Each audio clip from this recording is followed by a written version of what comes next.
আব্দুল কাদের জিলানী রহমতুল্লাহ আলাইহির মায়ে কয়, হুজুর আমার দিলের আরজু আমার ছেলেটা জীবনের শুরুতে সর্বপ্রথম হাফেজে কোরআন হবে, পরে যা হবে হবে।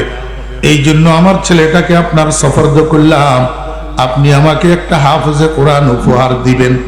এই কথা বলি মা তো বাড়ির দিকে চলে গেছে। হাফেজ সাহেব হুজুর আব্দুল কাদেরকে ডাকছে, বাবা আব্দুল কাদের এদিকে আসো, আমার সামনে বসো, আমার মুখে মুখে বলো আউযু বিল্লাহি মিনাশ শাইতানির রাজিম, বিসমিল্লাহির রহমানির রহিম, আলহামদুলিল্লাহি রাব্বিল আলামিন, আর রহমানির রহিম, মালিক ইয়াউমিদ্দিন। সূরা ফাতিহা আলহামদু শরীফ শুরু থেকে শেষ পর্যন্ত হাফেজ সাহেব হুজুর আব্দুল কাদেরকে মুখে মুখে একবার পড়াইলেন। এরপরে আরো 5-7 বার 10 বার মাস্কে করাইলেন। এরপরে কয়, বাবা আব্দুল কাদের দেখি পারো কিনা সূরা ফাতিহাটা শুরু থেকে শেষ পর্যন্ত আমাকে একটু মুখস্থ শোনাও।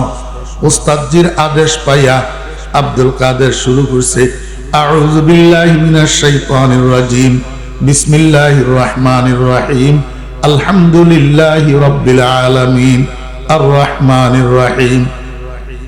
শুনাইতে শুনাইতে সূরা ফাতিহা শেষ করছে। সূরা ফাতিহা তো শেষ হয়েছে, কিন্তু আব্দুল কাদেরের তেলাওয়াত শেষ হয় নাই। আব্দুল কাদের সামনের দিকে চলে, বিসমিল্লাহির রহমানির রহিম, আলিফ লাম মিম, যালিকাল কিতাব লা রাইবা ফীহি হুদাল লিল মুত্তাকিন। আমার বেরা দুস্তাবাব আব্দুল কাদের সূরা ফাতিহা শেষ করার পরে এবার সূরাতুল বাকারার শুরু থেকে তেলাওয়াত শুরু করছে। ওরে শুরু করছে তো করছে, আর থামে না, একেবারে 18 পারা যাইয়া থামছে। কয় পারায়? 18 পারা। হাফেজ সাহেব হুজুর তো ভিতরে ভিতরে অবাক, ব্যাপারটা কি? মায়ে কি বলে গেল, ছেলে কি করে?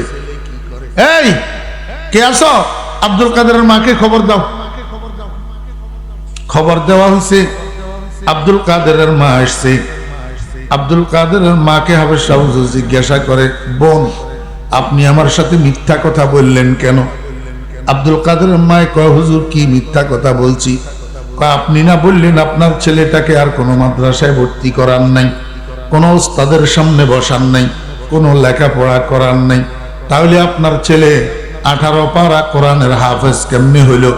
আমি তাকে শুধু সূরা ফাতিহাটা মাস্কে করাইয়া আমাকে শুনাইতে বললাম, আর সে কিনা সূরা ফাতিহা তো শুনাইল, সাথে 18 পারা কোরআন শরীফ আমারে মুখস্থ শুনাইয়া দিল। বলুন আব্দুল কাদের 18 পারার হাফেজ কেমনে হইল?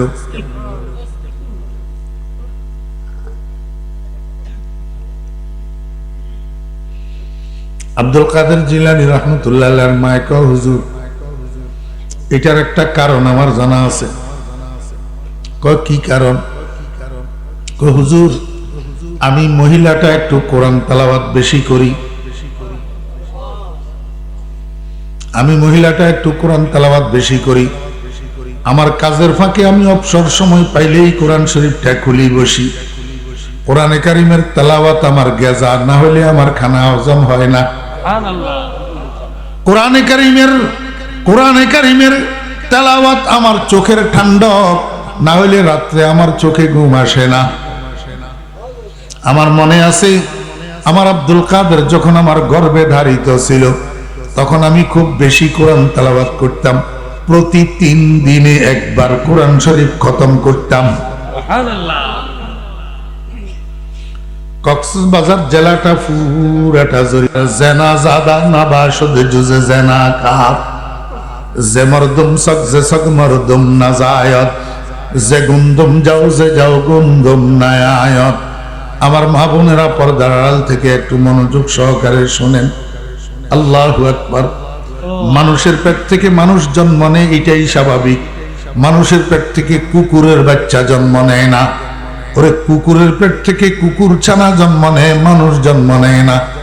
ধানের ছড়ার মধ্যে ধান পাওয়া যায়, গম পাওয়া যায় না।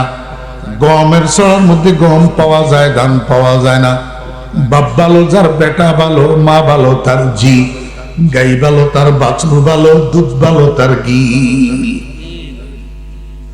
পবিত্র পেটের থেকে পবিত্র সন্তান বাইর হয়, অপবিত্র পেটের থেকে অপবিত্র খবিস সন্ত্রাসী বাইর হয়।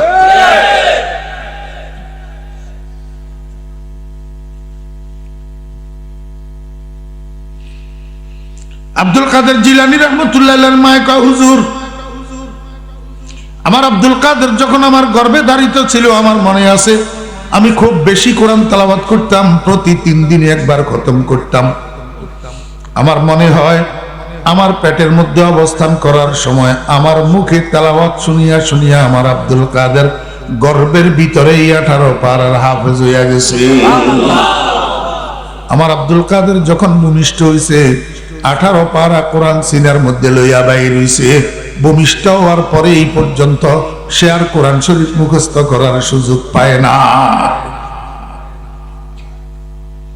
ও দোস্ত আহবাবগণ, মরিচ্চাবাসী ভাইরা, বড়বিলবাসী ভাইরা, আমাকে একটু বুঝে থাকলে বলুন না, আব্দুল কাদের জিলানী রহমতুল্লাহ আলাইহির মায়ের তেলাওয়াত শুনিয়া শুনিয়া আব্দুল কাদের জিলানী রহমতুল্লাহ আলাইহি যদি মায়ের পেটের ভিতরে 18 পারার কোরআন হেফজ করতে পারে, যদি মায়ের তেলাওয়াতের প্রভাব মায়ের পেটের সন্তানের উপরে পড়তে পারে, বর্তমান আধুনিক যুগের আল্ট্রা মডার্ন মায়েরা সন্তান গর্ভের মধ্যে লইয়া যে এত বেশি সিনেমা দেখে, এত বেশি নাটক দেখে, এত বেশি গান শুনে, এত বেশি বেগানা পুরুষের গালে গালে ঘুরে, এটার কোনো প্রভাব কি গর্ভের সন্তানের উপর পড়ে না? যদি আব্দুল কাদের জিলানী মায়ের তেলাওয়াত শুনিয়া গর্ভের মধ্যে 18 পারা কোরআনের হাফেজ হইতে পারে, তা আমাদের এই সমস্ত মায়েদের সন্তানেরা মায়ের পেটের মধ্যে থাকাকালীন গর্ভের মধ্যে ডজনে ডজনে গানের হাফেজ হয় না? ও বেইরা দোস্ত আহবাব, এই সন্তান ভূমিষ্ঠ হওয়ার পরে যখন বাল্যকাল ছাড়িয়া যৌবনে পদার্পণ করে, তখন এমন বেয়াদবের বেয়াদব হয়, বাড়ির মুরব্বীদেরকে সম্মান করে না, গ্রামের মুরব্বীদেরকে সম্মান করে না, দোস্ত আহবাব মসজিদের ইমামকে সম্মান করে না, একজন আলেমকে সম্মান করে না। এমনকি এক সময় মা বাপ যখন বুড়া হইয়া যায়, এই কমবক্ত বেয়াদব সন্তান মা বাপের সম্মানও করে না। এটার জন্য দোষী কি সন্তান?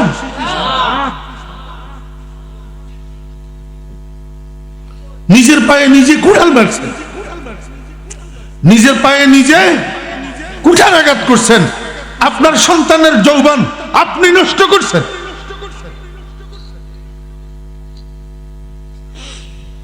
আমার ভাইয়েরা, দোস্ত আহবাব, এই জন্য আমি আমার সারা বাংলাদেশের মাহফিল গুলোর মধ্যে বলি, ও ভাই বোনেরা, সন্তান যখন গর্ভে ধারণ করবে তখন মা বাপ দুজন সাবধান, মা বাপ দুজন সাবধান, খবরদার।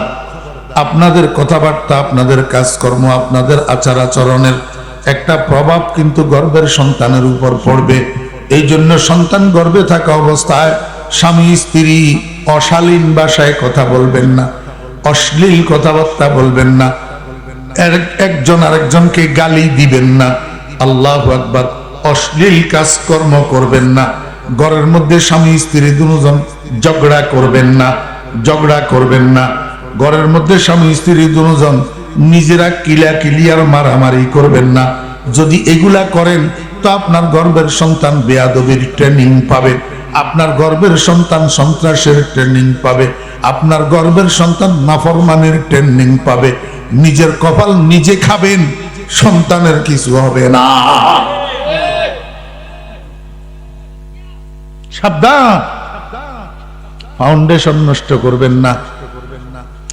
এরপরে সন্তান যখন ভূমিষ্ঠ হবে, বাপের কর্তব্য, বাপের কর্তব্য, প্রথম কর্তব্য, সন্তানের ডান কানে আজান দিবেন, বাম কানে একামত দিবেন। কেমনে দিবেন আমার ভাইয়েরা?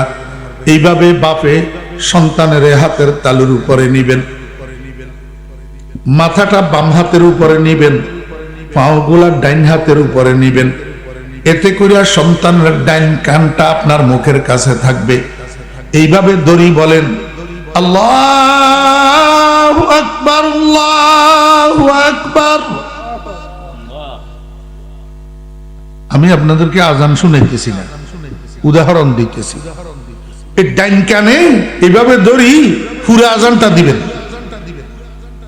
এরপরে সন্তানের হাতের উপরে ঘুরাইবেন, মাথাটা ডাইন হাতে নিবেন, পাগুলা বাম হাতে নিবেন, এমনি ধরলে এইবার সন্তানের বাম কান আপনার মুখের কাছে থাকবে। এইবার বলেন আল্লাহু আকবার, আল্লাহু আকবার, আল্লাহু আকবার, আল্লাহু আকবার, পুরা একামতটা দিবেন। কি করবেন? প্রথম কথা হলো এটা রাসূল আকরাম সাল্লাল্লাহু আলাইহি ওয়াসাল্লামের সুন্নাত। দ্বিতীয় কথা হলো এই আযান ইকামতের উপকারিতা কি?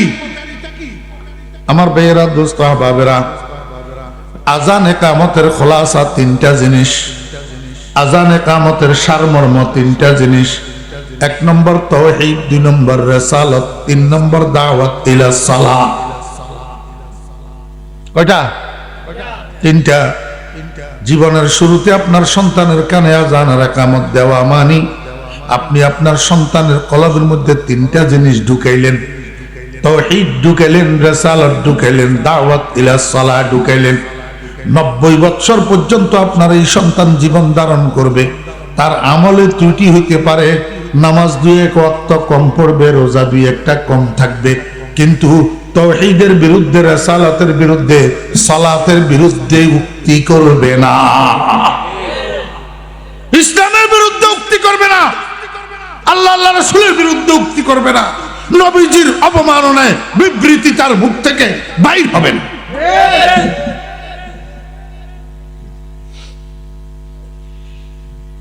আমার ভাইরা, দোস্ত আহবাব, এরপরে সন্তানের বয়স যখন 12-13 মাস হবে, 15 মাস হবে, আস্তে আস্তে সন্তানের মুখ ফুটবে দাদা, বাবা, একটা একটা শব্দ মুখের থেকে বাইর হবে।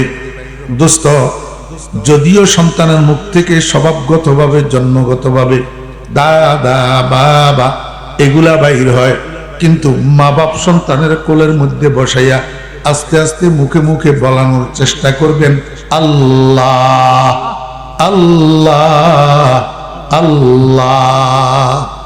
আউয়ালু মা ইয়াকরাউস সামআ ইয়াস্তাকিরু ফিল কলব। মানুষের কানে সর্বপ্রথম যেই কথাটা বাড়ি খায় সেই কথাটা কলবের মধ্যে জমে। অদুস্ত এখান থেকে কলবের মধ্যে অনেক কিছু সংক্রমিত হয়।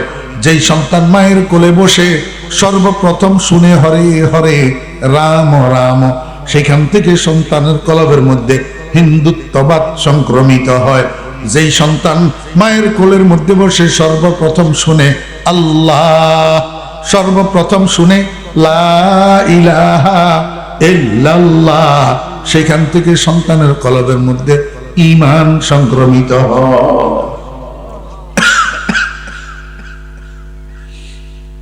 আমার ভাইরা, দোস্ত আহবাব, এবার সন্তানের মুখ আস্তে আস্তে যখন আরেকটু স্পষ্ট হবে, আরেকটু বয়স বাড়বে, আপনি কি করবেন?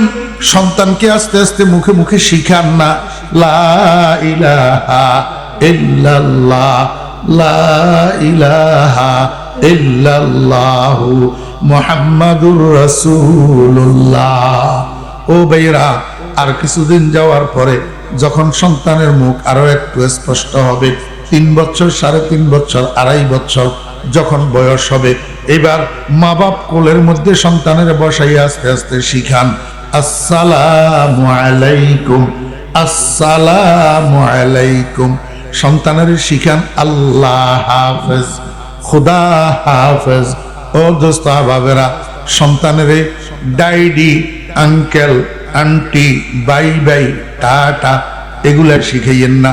এগুলা মুসলমানদের পরিভাষা নয়, এগুলা অনইসলামিক পরিভাষার শব্দ। এগুলা শিখাইয়েন না, ইসলামিক পরিভাষার শব্দগুলা শিখান। এতে করে আস্তে আস্তে আস্তে আস্তে হবে কি, আপনার সন্তানের ফাউন্ডেশনটা ঠিক হবে। ও দোস্ত আহবাব, সন্তানের বয়স যখন 2-2.5 বছর হয়, এই সন্তানে শুধু পেশাব করা বুঝে, দাঁড়াইয়ার বৈশা বুঝে না, উত্তর দক্ষিণ পূর্ব পশ্চিম বুঝে না। এই জন্য দেখবেন অনেক সময় ঘরের ফ্লোরের মধ্যে, ঘরের বিটির মধ্যে, বিছানার উপর দাঁড়াই দাঁড়াই সনসন করে পেশাব করা শুরু করে। এই সময়ের মধ্যে মার দায়িত্ব, মার কর্তব্য।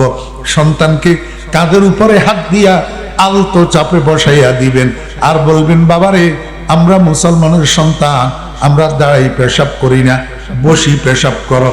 দুই কাঁধে হাত দিয়া আস্তে করে ঘুরাই দিবেন, বলবেন, বাবারে আমরা মুসলমানের সন্তান, পশ্চিম দিকে আমাদের কেবলা, আমরা কেবলাকে সামনে লইয়া কেবলাকে পিছনে লইয়া পেশাব করতে পারি না, উত্তর দিকে দক্ষিণ দিকে ফিরিয়া পেশাব করিও। এইভাবে 2 বছর বয়স থেকে 4.5 বছর বয়স পর্যন্ত মার ডিউটি, মার কর্তব্য সন্তানকে ইসলামিক আদর্শ, ইসলামিক অনুশাসনগুলা শিক্ষা দেওয়া। অথচ পৃথিবীর সবচেয়ে সর্বপ্রথম পাঠশালা মায়ের কোল, পৃথিবীর সবচেয়ে সর্বশ্রেষ্ঠ পাঠশালা মায়ের কোল। মায়ের কোলে সন্তান যেটা শিখে 90 বছর বয়স পর্যন্ত এটা ভুলে না। আল্লাহ হযরতে ইব্রাহিম আলাইহিস সালাম, হযরতে সকালবেলায় ইসমাইল আলাইহিস সালামকে ডাকছেন। ইসমাইল আলাইহিস সালাম ইব্রাহিম আলাইহিস সালামের বড় ছেলে। বয়স কত? 7 বছর মাত্র, 7 বছর মাত্র। ফালাম্মা বালাগা মাহু সাইয়া, যেই বয়সে সন্তান বাপের আঙ্গুল ধরিয়া পিছনে পিছনে দৌড়ায়, 7 বছর। ইব্রাহিম আলাইহিস সালাম ইসমাইলকে ডাকছে, ডাকিয়া কয়, বাবা তোমাকে একটা কথা বলতাম। কয়, আব্বু কি কথা? কয়, গত রাত্রে আমি স্বপ্নে দেখেছি আমার রব আমাকে আদেশ দিয়েছেন আমার রবের সন্তুষ্টির জন্য তোমাকে জবাই দিয়া আমার রবের সন্তুষ্টির জন্য তোমাকে কোরবানি দিতে আমার রবে আদেশ দিয়েছেন। এখন তোমার কি মতামত আমাকে একটু জানাও। ফানজুর মাজা তারা। ইসমাইল ইসলামকে, আব্বা আপনি আপনার রবের হুকুম নির্দ্বিধায় পালন করেন, আমার পক্ষ থেকে কোনো বাধার সম্মুখীন আপনি হবেন না, বরং আমাকে ধৈর্যশীল হিসাবে পাবেন। তবে বাবা একটা মিনতি, আপনি যখন আমাকে জবাই করার জন্য নিবেন তার আগে আমার 2টা হাত আর 2টা পাও একটা শক্ত রশি দিয়ে একটু মজবুত করে বাঁধে নিয়েন। ইব্রাহিম আলাইহিস সালাম তো কাঁদি উঠছে, কিরে আমার ফুতে কয় কি? ইসমাইল এই কথা কেন কইলা? তুমি তো আমার কলিজার টুকরা, আমার নয়নের মণি, তুমি তো আমার দুশমন না। আমি তো শুধু আমার রবের ইচ্ছায়, রবের সন্তুষ্টির জন্য তোমাকে কোরবানি দেব। তুমি দুশমনের মতো হাত পাও বান্দার জন্য কেন বলতেছ? ইসমাইল ইসলাম কয়, না বাবা, আসল কথা সেটা না, আসল কথা হইলো আপনি যখন আমার গলায় চুরি চালাবেন, আমিও তো মানুষ, আমি তো একটু ব্যথা পাবো, একটু এই ব্যথার চোটে আমি স্বভাবগতভাবে একটু হাত পাও নাড়াচাড়া করব, একটু চাগিয়ে একটু লাফালাফি করব। আমার নিজের অজান্তে আমার পাও আপনার শরীরের সাথে লাগবে। আব্বা আপনি তো আমার আব্বা, আমি আপনার সন্তান, আমার পাও যদি আপনার শরীরের সাথে লাগে আমার বেয়াদবি হইয়া যাবে, আর এই বেয়াদবির কারণে আমার এত বড় কোরবানিটা আল্লাহ পাক কবুল নাও করতে পারে। এই জন্য বলতেছি আমার পক্ষ থেকে কোনো বেয়াদবি যেন না হয়, আমার পাও যেন আপনার গায়ের সাথে না লাগে, আমার হাত পাও গুলাকে আগে একটু আপনি বাঁধিয়ে নিয়েন। কিও ভাই, হযরত ইসমাইল আলাইহিস সালাম তো এখনো নবুয়ত প্রাপ্ত হয় নাই, এখনো কোনো পাঠশালায়, কোনো মক্তবে মাদ্রাসায় ভর্তি হয় নাই। তাহলে পিতৃত্বের প্রতি সম্মান বোধ, আল্লাহু আকবার, পুত্র পিতাকে সম্মান করা লাগে, পুত্র পিতার সাথে বেয়াদবি করা যায় না। পুত্রের পাও যদি পিতার গায়ে লাগে সেটা বেয়াদবি হয়। এই শিক্ষা ইসমাইল পাইল কোথায়? না মক্তব কি কারামত থি, না ফয়জানে নবুয়ত থা। না মক্তব কি কারামত থি, না ফয়জানে নবুয়ত থা। সিখায়া কিসনে ইসমাইল কো আদা বেফরজন্দি। ও বেরা, এই ফরজন্দি আদাব, এই সন্তানের আদব পিতার প্রতি, এটা ইসমাইল শিখলো কোথায়? ওই ইসমাইলের মা হযরতে হাজরা আলাইহিস সালামের কোলে। এই জন্য বলি মায়েরা, আমার মা বোনেরা, পর্দার আড়াল থেকে আপনারা বয়ান শুনতেছেন, একটু মনোযোগ সহকারে শোনেন। মা একটা সন্তানের জীবনের ফাউন্ডার। মা একটা সন্তানের জীবনের কি ফাউন্ডার। অদুস্তাভাব, মা বাপ যদি লাজুক হয় সন্তান লাজুক হয়, মা বাপ যদি লজ্জাহীন হয় সন্তান লজ্জাহীন হয়। ওরে লাজুক বাপের সন্তান, লাজুক মায়ের সন্তান কোনোদিন নির্লজ্জ হইতে পারে না। মনোযোগ আসেনি? মিশরের প্রধানমন্ত্রী আজিজ মিশরের বউ জুলেখা হযরত ইউসুফ আলাইহিস সালামকে বাজার থেকে চড়া মূল্য দিয়া খরিদ করিয়ে এনেছে। অতি চড়া মূল্য, লম্বা বলার সময় নাই, খুব চড়া মূল্য দিয়া খরিদ করিয়ে এনেছে। কিন্তু বাড়িতে আসার পরে জুলেখার মনে দুঃখ। হযরত ইউসুফ আলাইহিস সালাম একটিবারের জন্য চক্ষু উঠাইয়া জুলেখার চেহারার দিকেও তাকাইয়া দেখে না।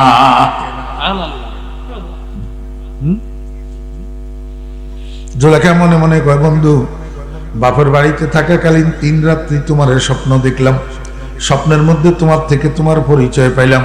তোমার পরিচয় মোতাবেক তোমাকে অর্জন করার জন্য বাপের বাড়ি ছাড়ি, ধন সম্পদ ছাড়ি, খেসে গানা ছাড়ি, ইজ্জত সম্মান ছাড়ি মিশর চলে আসলাম।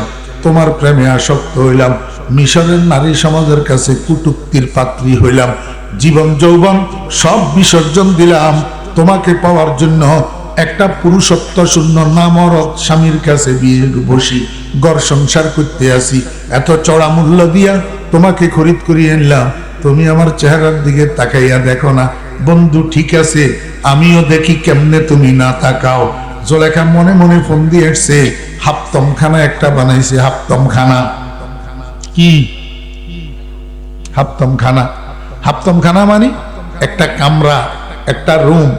আমরা বাড়িতে যেই রুমে থাকি, এটা ডাইনে একটা দেওয়াল, বামে একটা দেওয়াল, সামনে একটা দেওয়াল, পিছনে একটা দেওয়াল, চতুর্দিকে একটা একটা দেওয়াল। অথচ জুলেখা যেই কামরাটা বানাইছে এটার চতুর্দিকে রাউন্ড গোল 7টা দেওয়াল। কয়টা দেওয়াল? 7টা রাউন্ড দেওয়ালের মাঝখানে একটা কামরা।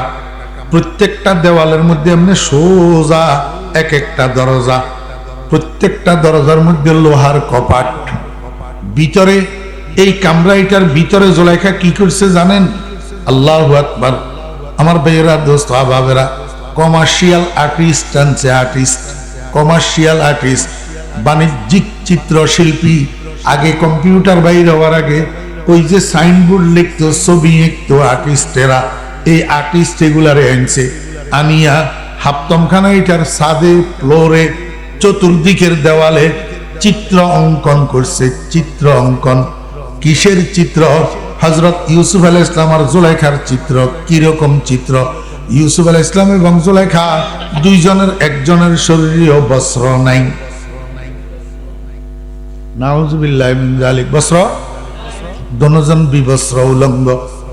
এমত অবস্থায় জুলেখা হযরত ইউসুফ আলাইহিস সালামকে আলিঙ্গন করে জড়াই বেড়াই ধরে রেখেছে। এই অশ্লীল চিত্রটা জুলেখা ছাদে অঙ্কন করছে, ফ্লোরে অঙ্কন করছে, চতুর্দিকের দেওয়ালে অঙ্কন করছে।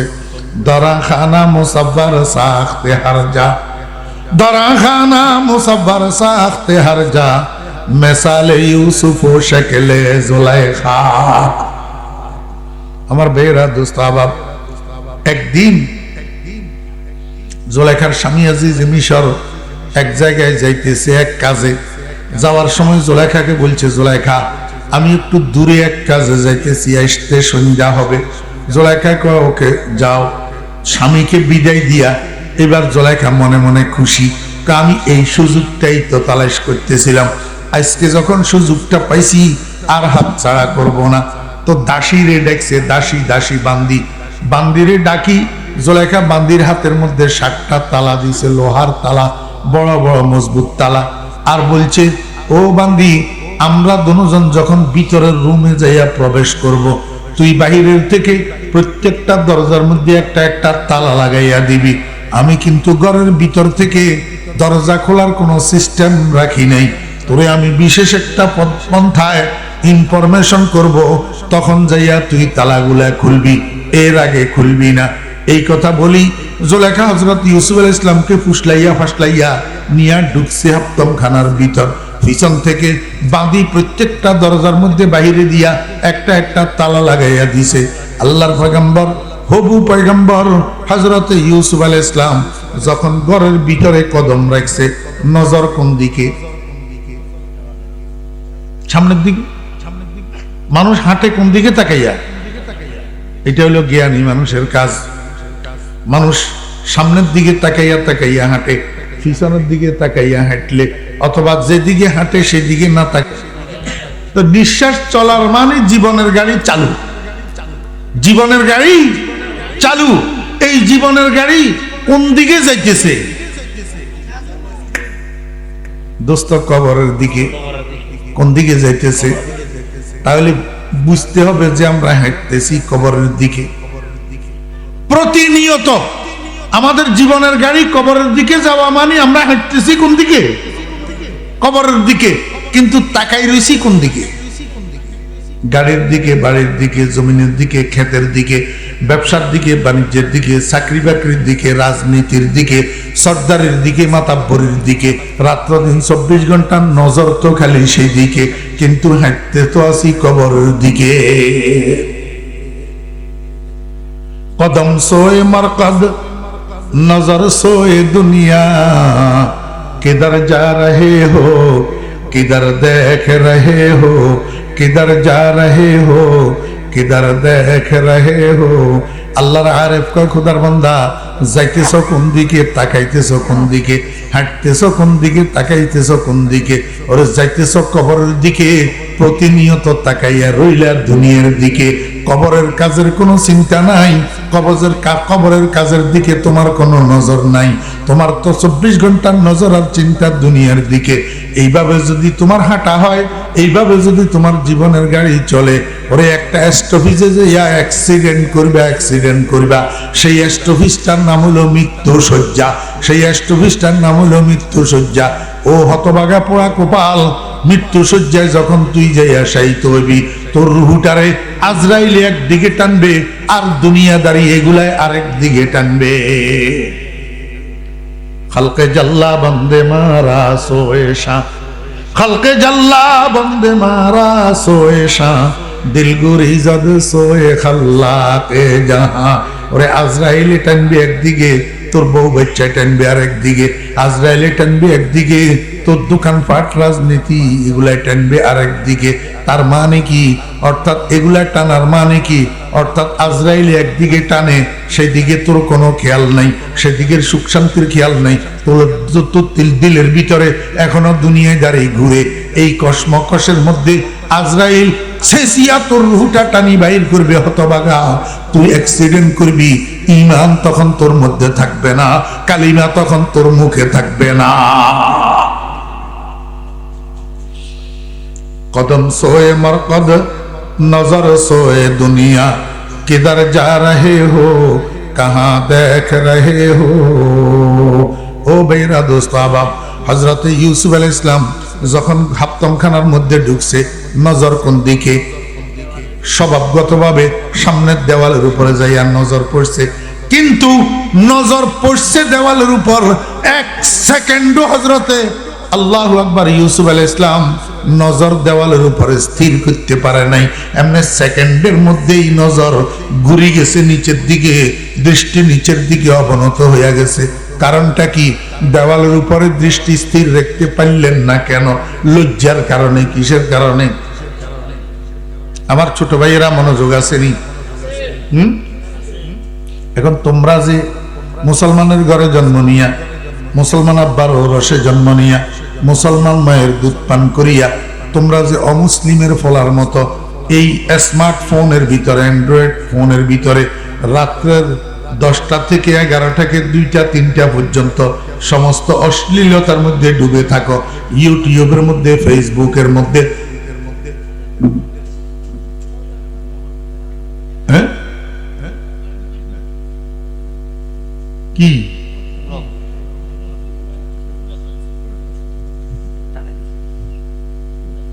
মনোযোগ আছেন? তোমরা যে দিবারাত্রি এই ইউটিউবের নামে, ফেসবুকের নামে, গুগলের নামে এই অশ্লীল সিনেমা, অশ্লীল গান বাজনা, অশ্লীল ছবি এগুলোর মধ্যে ডুবে থাকো, আমি তোমাদেরকে জিজ্ঞেস করি তোমাদের শরমটা কোথায়, তোমাদের লজ্জাটা কোথায়? আর যদি লজ্জা তোমার কাছে নাই থাকে তাহলে তোমার ঈমানটা কোথায়? হ্যাঁ, قال النبي صلى الله عليه وسلم الإيمان بضع وسبعون شعبة الإيمان بضع وسبعون شعبة আল্লাহর হাবিব বলেন ঈমানের ৭৭টা শাখা আছে, ৭৭টা শাখা। আফজালুহা কাউলু লা ইলাহা ইল্লাল্লাহ ওয়া আদনাহা ইমাতাতুল আযা আনিত তরিক ওয়াল হায়াউ শুবাতুম মিনাল ঈমান। আল্লাহর হাবিব বলেন হায়া, শরম, লজ্জা এটা ঈমানের একটা শাখা। এই জন্য রাসূল বলেন লা ঈমানা লিমান লা হায়া আলাহু, যার কাছে শরম নাই তার কাছে ঈমানও নাই। মুসলমানের সন্তানেরা হযরত ইউসুফ আলাইহিস সালাম পারলেন তো না, আল্লাহু আকবার, দেওয়ালের উপর দৃষ্টি স্থির রাখতে পারেন নাই, নিচের দিকে দিয়েছে দৃষ্টি, ওমা দেখেন নিচেও তো সেই অশ্লীল, তাকাইছে উপরের দিকে সেখানেও অশ্লীল, তাকাইছে ডাইনে সেখানেও অশ্লীল, তাকাইছে বামে সেখানেও অশ্লীল। আল্লাহু আকবার। নিরুপায় হইয়া 1 সেকেন্ডের মধ্যে হযরত ইউসুফ আলাইহিস সালাম মনে মনে সিদ্ধান্ত নিলেন এই মুহূর্তে এই অশ্লীলতাগুলোর দিকে তাকানোর চেয়ে জুলেখার চেহারার দিকে তাকানোই আমার জন্য শ্রেয়। এই সিদ্ধান্ত নিয়া হযরত ইউসুফ আলাইহিস সালাম চতুর্দিক থেকে দৃষ্টিকে ক্লোজ কইরা দৃষ্টি নিবদ্ধ করছে জুলেখার চেহারার উপর। এই কথাটাকে আল্লাহ পাক রব্বুল আলামিন বুঝাইছেন, ওয়ালাকাদ হাম্মাত বিহি ওয়া হাম্মা বিহা। জুলেখা মনে মনে খুশি। জুলেখা এখন কি কয় জানেন? বন্ধু, আমার চেহারার দিকে তো তুমি তাকাও না, এই জন্যই তো আমি এই কারুকার্য করছি, এখন তুমি আমার চেহারার দিকে না তাকাইয়া পাইলা? হযরত ইউসুফ আলাইহিস সালাম কয় জুলেখা, উদ্দেশ্য কি তোমার এই সমস্ত কারুকার্য কেন করতেছ? আসলে তুমি আমার কাছে কি চাও? জুলেখা বেশরম হইয়া, নির্লজ্জ হইয়া, বেহায়ার মতো বলে ফেলছে, বন্ধু, আমি তোমার কাছে যৌন ক্ষুধা নিবারণ করতে চাই, আজকে তোমাকে দিয়ে আমার যৌন পিপাসাটা নিবারণ করব। নাউযুবিল্লাহ। হযরত ইউসুফ আলাইহিস সালাম কয় জুলেখা, কাদিস্তামতারতি সাহাবান গায়রা হামিরিন, তুমি এমন মেঘের কাছে বৃষ্টি চাইতেছ যেই মেঘ শুকনা মেঘ, এই মেঘের মধ্যে পানি নাই, এই মেঘের থেকে এই বৃষ্টি জীবনেও তুমি পাবে না, তোমার এই কামনা জীবনেও পূরণ হবে না। কারণ বাপ যদি চরিত্রহীন হয় সন্তান চরিত্রহীন হইতে পারে, মা যদি চরিত্রহীনা হয় সন্তান চরিত্রহীন হইতে পারে। কোন চরিত্রবান পবিত্র বাপের পবিত্র সন্তান চরিত্রহীন হইতে পারে না, জেনাকারী হইতে পারে না, বেবিচারী হইতে পারে না। ওই বুয়াদ পাকি জাতি নত পাকে কেরদার, জেনা জাদা না বা শুধু জুজ জেনাকার, যে মরদুম সক যে সক মরদুম নাজায়দ, যে গুন্দুম যাও যে যাও গুন্দুম নায়ায়দ। অজলেখা, তুমি আমার পিতৃ পরিচয় জানো না, গোলে আমরা যে হকদার ওয়ায় না হুফতা, গোলে আমরা যে হকদার ওয়ায় না হুফতা, যে গুলজারে খলিলুল্লাহ সে গুফতা। অজলেখা, আমি ইব্রাহিমের নবুয়তের বাগানের সদ্য পরিস্ফুটিত এক পবিত্র ফুল। আমার আব্বার নাম ইয়াকুব, তিনিও নবী, আমার দাদার নাম ইসহাক, তিনিও নবী, আমার পরদাদার নাম ইব্রাহিম, তিনিও নবী। আল্লাহ পাক আমার নিজের মধ্যেও নবুয়তের বেদার রহস্য লুপ্ত রেখেছেন। এমন এক পবিত্র বংশের পবিত্র সন্তান থেকে তুমি এমন অপবিত্র কাজের আশা করতে পারো না। এই জন্য আমি, আমার কথা প্রায় শেষ, এই জন্য আমি আমার সারা বাংলাদেশের মাহফিলগুলোতে বলি একটা কথা, ও আব্বা আম্মাগণ, সন্তানকে যদি চরিত্রবান বানাইতে চান আগে নিজেদের চরিত্র ঠিক করেন, আগে নিজেদের চরিত্র ঠিক করেন। মা বাবার চরিত্রে যদি দূষণ থাকে সন্তান কসমিন কালেও চরিত্রবান হবে না।